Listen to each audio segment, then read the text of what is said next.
Assalamualaikum warahmatullahi wabarakatuh. Waalaikumsalam warahmatullahi wabarakatuh. Alhamdulillah, assalatu wassalamu ala rasulillah wa ala alihi wa sahbihi wa mawalah, amma ba'd. Apa kabar semuanya? Oh ya, sebentar. Songkok. Ustaz lupa songkoknya.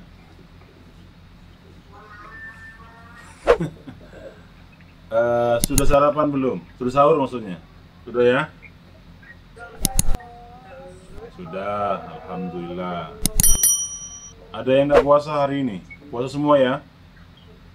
Siapa yang tidak puasa? Ayo, siapa yang tidak puasa? Harus puasa semua. Kalian sudah kelas 4 ya? Nah, harus puasa, jangan tidak. Nanti kalau tidak puasa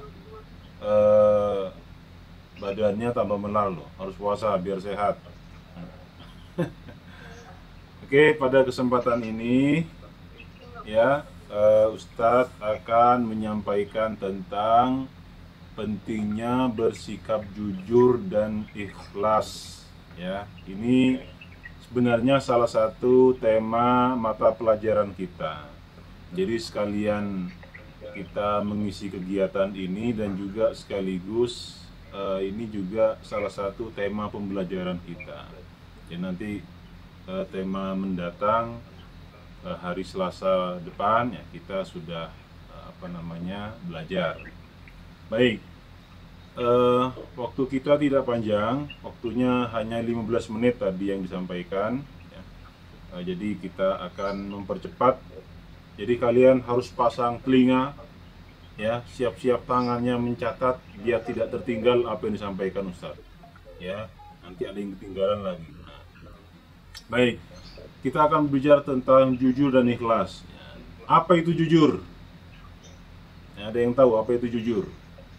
Ya, jujur itu diartikan sebagai apa? Berkata ataupun memberi satu informasi sesuai dengan apa yang benar-benar terjadi atau kenyataan. Ya, apa jujur itu? Jujur itu berkata atau memberi informasi sesuai dengan apa yang terjadi atau kenyataan. Itu namanya jujur. Jadi ada kesesuaian antara yang kita ucapkan dengan apa yang kita perbuat, yang kita lakukan. Misalkan kalian ditanya, apakah anak-anak puasa? Anak-anak mengatakan, iya Pak, saya puasa. Ya, artinya mulutnya mengatakan, mulutnya memberikan informasi berpuasa, dan dirinya benar-benar berpuasa. Nah, itu namanya jujur. Kalau ditanya siapa yang berpuasa, saya Pak, dia mengatakan berpuasa, padahal dia tadi jam 8 habis minum. Berarti kan tidak sesuai antara apa yang diucapkan, apa yang diinformasikan dengan kenyataannya. Nah, jika diartikan secara lengkap, maka jujur itu merupakan sikap seseorang ketika berhadapan dengan suatu atau fenomena tertentu dan menceritakan kejadian tersebut tanpa ada perubahan atau benar-benar sesuai dengan realita yang terjadi. Ya, saya ulang ya, jika diartikan secara lengkap,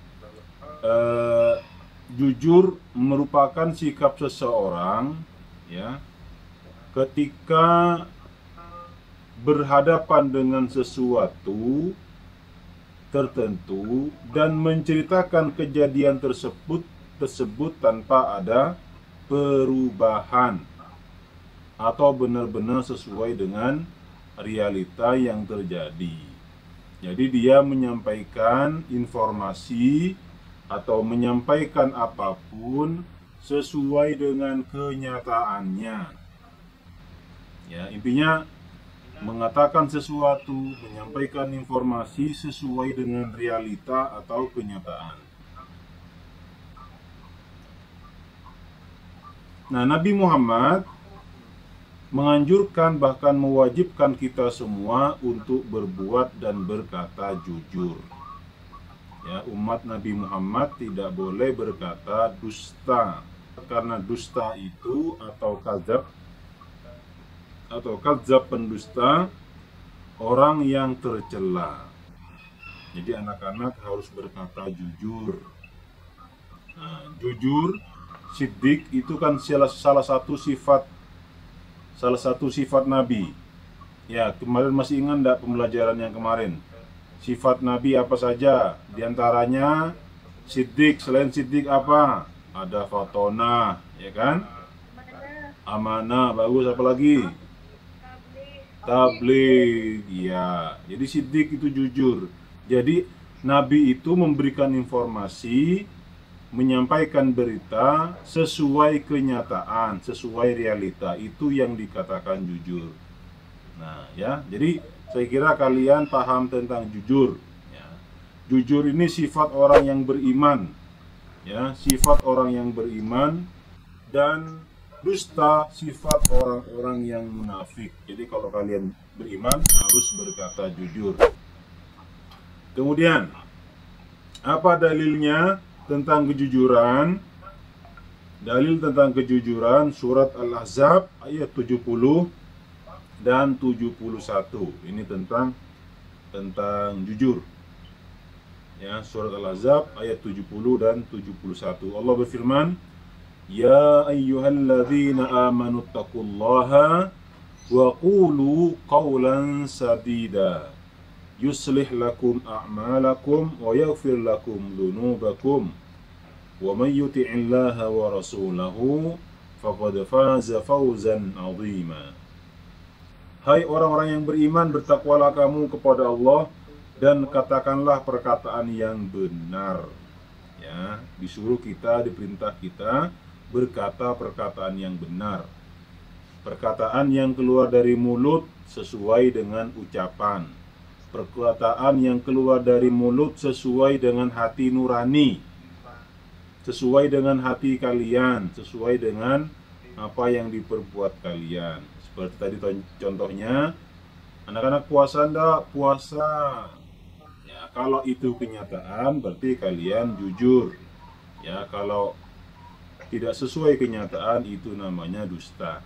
Nah, itu dalilnya. Yang ketiga, manfaat berperilaku jujur. Apa saja manfaatnya? Coba siapa yang bisa menyebutkan? Satu, apa manfaatnya kira-kira kalau jujur? Apa? Dipercaya orang. Ya. Ya, mendapat kepercayaan orang lain. Bagus. Siapa lagi? Satu, mendapat kepercayaan orang lain. Benar. 100. Apa lagi? Tet, dot, tet, dot. Nada. Ayo, anak-anak. Ayo, anak-anak ini yang pakai Pak Haji nih. Mana Pak Haji ini? Pak Haji Ananda Mirzan Anwar. Ayo Pak Haji. Apa? 2. Saya sudah jawab. Oh, tadi Wirza yang jawab. Oh iya, bagus. Yang cewek sekarang, Bu Hajah. Mana Bu Hajah nih? Syarifah, Azkia. Apa manfaat jujur? Kira-kira apa? Asal nyebut aja, enggak apa-apa. Pasti benar tuh kalau benar.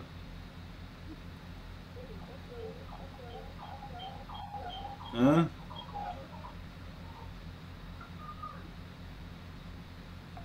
Jujur perbuatan yang terpuji.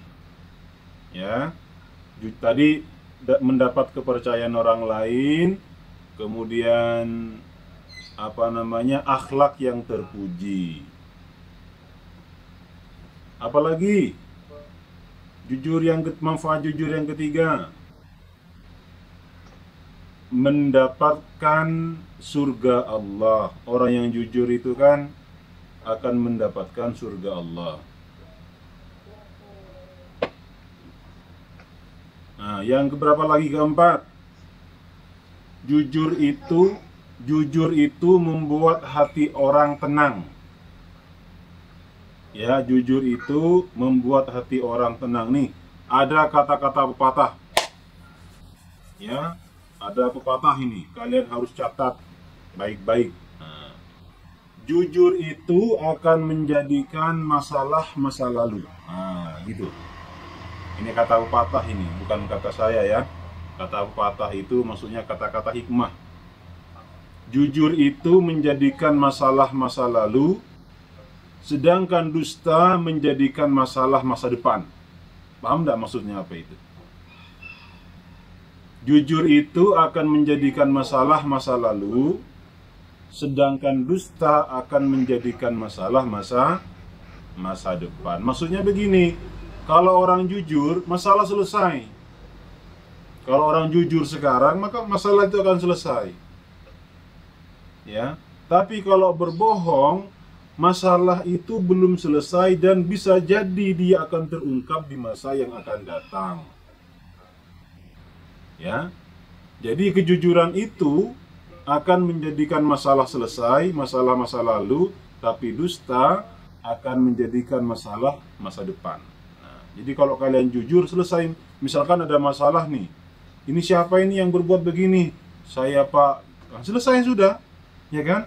Tapi kalau disembunyikan, siapa ini? Nggak tahu Pak, nggak tahu. Ternyata terus sehari, 2 hari, 3 hari, pasti kalian kepikiran, nggak tenang hatinya. Setelah seminggu baru terungkap.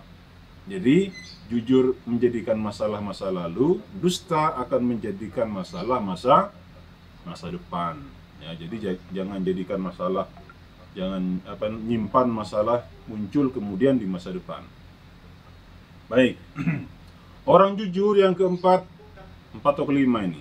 Orang jujur termasuk orang yang akan mendapatkan nikmat dikumpulkan bersama para nabi.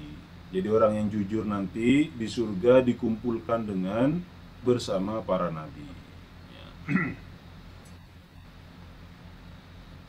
Orang-orang yang berikan nikmat, mereka adalah orang-orang yang minas siddiqin, wasyuhada, wassolihin, wahasuna ulaika rafiqa. Jadi dikumpulkan yang bersama nabi, orang yang jujur, syuhada, orang-orang yang soleh dan seterusnya.